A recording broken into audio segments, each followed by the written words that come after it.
ここは上下も勝ち負けもない世界。強いも弱いも、幸せも不幸も、かっこいいもかっこ悪いも、老いも若いも、美しいも醜いも、お金があるもお金がないも、できるもできないも、すごいもすごくないも、賢いも賢くないも、どうでもいい世界。は？どうでもいい？ありえない。だって、この現実社会、どう考えても上下も勝ち負けもあるじゃない。そんなのまやかしでしょ？みんな揃ってゴールしよう、みたいなおかしな平和主義のこと言ってんの？綺麗事言うのもいい加減にしてよ。大体ね。あ、そう。そっちがいいなら、それでいいんじゃないですか？お好きにどうぞ。何を選んでも間違いなんてありませんから。この先も動画を見ても見なくてもどっちでも。人生に上下も勝ち負けもありません。こんにちは。ハッピケンことハッピー研究所のショウです。今回は人生に上下も勝ち負けもありません。精神科医が教える老子の言葉という本をご紹介します。これは一言で言うと、自分の悩みや不安がいい意味でどうでもよくなる本です。著者で精神科医でもある野村総一郎さんは45年間で延べ10万人以上の患者さんと向き合ってこられました。様々な悩みや不安を持つ患者さんの大きな理由の一つに、いつも何かと自分を比べてしまっているというところがあったそうです。この他人と自分という関係の悩みに対してとても有効な方法、それが思い込みをやめるジャッジフリーという考え方。そしてこの考え方の元になっているのが中国の思想家、老子の考え方なんだそうです。本動画ではジャッジフリーの基本的な考え方とジャッジフリーになるための32の思想の中からいくつかをご紹介したいと思いますので、ぜひ最後までご覧になってくださいね。ハッピー研究所では幸せになるためのいろいろなノウハウをご紹介しています。よろしければチャンネル登録していただけると嬉しいです。思い込みをやめるジャッジフリーの考え方。いつも他人と比べてしまっている。いつも他人を気にしてしまっているといった他人と自分という悩みに対して有効な方法。それがジャッジフリーという考え方です。ジャッジとは判定するという意味。さらに言うなら何が正しいのかを決めるという意味合いを含んでいます。このジャッジすることを意識的にやめるというのがジャッジフリーという考え方。実は私たちは様々な局面でこのジャッジというものをほとんど無意識にしてしまっています。お金がある人は幸せ、ない人は不幸。仕事で評価されている人は偉い、されていない人はダメ。友人が多い人は素敵、少ない人は寂しい。こんな風に数え上げればキリがないほど世の中はジャッジに溢れています。何かに悩んでいる時には自分勝手な優劣をつけない、ジャッジをしない心がとても有効なんです。実はこのジャッジをしないという考え方は著者が好んで読んでいた中国の思想家、老子がルーツなんです。老子と聞くと、すんごい昔の人？名前はなんとなく聞いたことはあるけど、という方が多いのではないでしょうか。老子は紀元前8世紀頃の中国の動乱期に活躍した思想家で、その言葉は2500年以上の時を超えた今でも多くの人に影響を与え続けているんです。例えば、老子の無為という概念は、世の中の物事について、いちいち良い悪い、偉い偉くない、すごいすごくないというジャッジをすること自体がおかしい。どんな存在でも自然のままにいればただそれだけでいい。わざとらしいことをせず自然に振る舞えばいいじゃないか。というものです。これこそジャッジフリーの考え方そのものです。悩める人の4つの心的傾向。そもそも人はどんな種類の心の問題を抱えてしまうのでしょうか。よく見られる心の傾向というのは次の4つに分類することができます。劣等意識、被害者意識、完璧主義、執着主義。これらの問題に老子の考えがピタリと当てはまるんです。劣等意識自分は弱い、ダメな人間だ、あの人はすごいのに自分には何も取り柄がない、といった、とてもよくある心的傾向である劣等意識に対する老子の考え方はこうです。強い者が勝つ、弱い者が負けるというのは思い込みなんだよ。被害者意識。あいつはずるくて要領がいいから得をするが、自分はいつも割を食っているという、いわゆる被害者意識に対する老子の考え方はこうです。多くを望まなくていいんだよ。完璧主義。完璧を求めるということ自体が必ずしも悪いというわけではありません。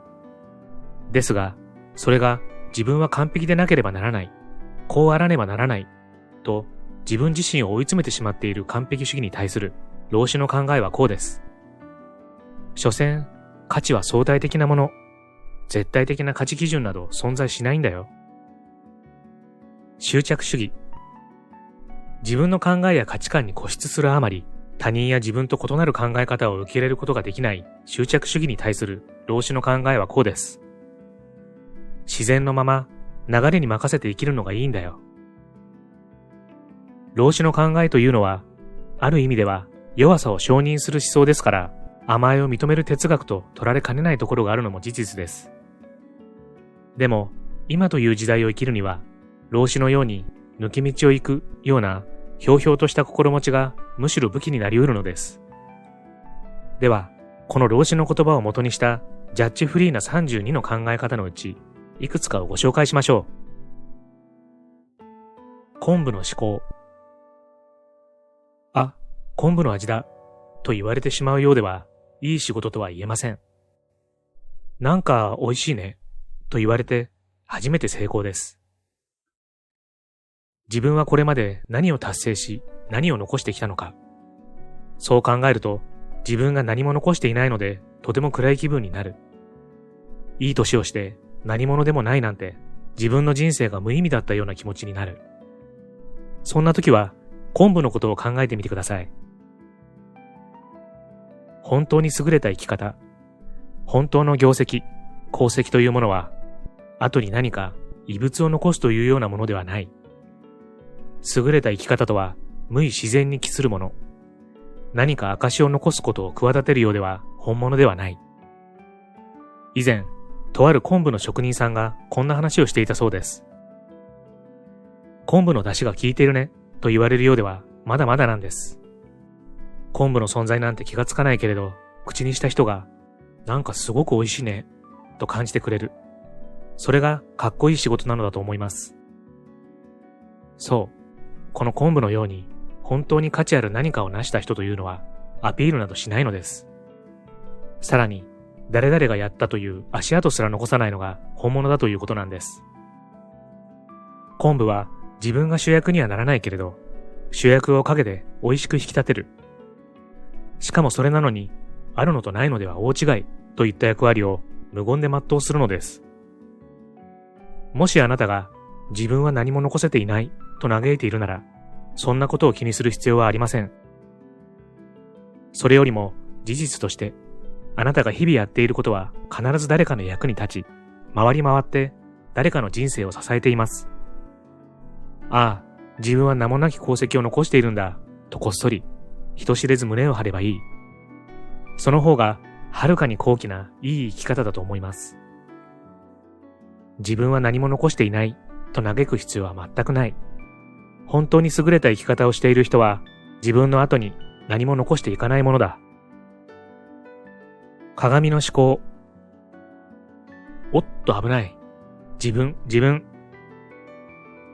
人というのは、どうしたって勝ち負けにこだわってしまうものです。でも、勝ち負けが当たり前になってしまうと、競争心に駆られて、いつも他人と戦い続けて疲弊してしまうことになる。そんな時は鏡のことを考えてみてください。人に勝つ人というのは力がある。しかし、本当に強いのは自分の弱さに勝つ人だ。もし、あいつより上に行かなければ、自分は人生の負け組だ、などと劣等感で押しつぶされそうになってしまっているなら、この言葉を思い出してほしいのです。あなたが勝ち組と捉えている人は、本当の意味で強いのでしょうか？単に権力やお金があったりなど、表面的な力によって人に勝っているだけではないでしょうか。そして、あなたが成し遂げたいのは本当に他人に勝つことなのでしょうか。他人に勝つことよりずっと難しいのは自分に勝つことです。そもそも勝ち負けという概念自体怪しいもので、上下、肯定、美醜などの価値観はすべて比較対象や場所、時代によって変わっていく相対的なものです。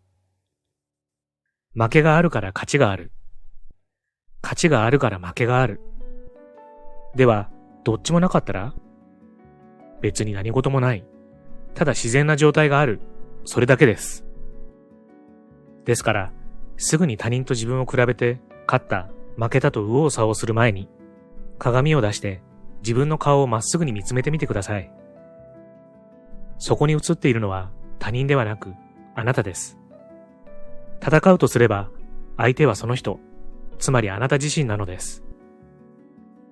日々、些細なことでもいいので、昨日できなかったことに今日は一つでも挑戦する。そんなトライを続けていけば、自分に勝つ感覚がだんだん分かってきて、本当の強さも少しずつ身についていくのだと思います。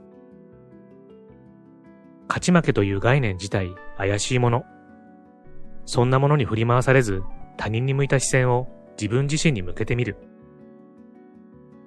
老子の言葉はもともとどれも自由で伸びやかで力が抜けたものが多いそうなのですが、本書ではさらに著者ならではの緩やかな解釈を加えて優しく伝えてくれています。緊張で凝り固まっていた頭がゆったりと癒されていくような感覚でした。本書にはこの老子の言葉を元にしたジャッジフリーな32の考え方があり、さらにちょっとしたタイミングでできる心を軽くするワークがいくつも紹介されていますので、気になる方はぜひ読んでみてはいかがでしょうか。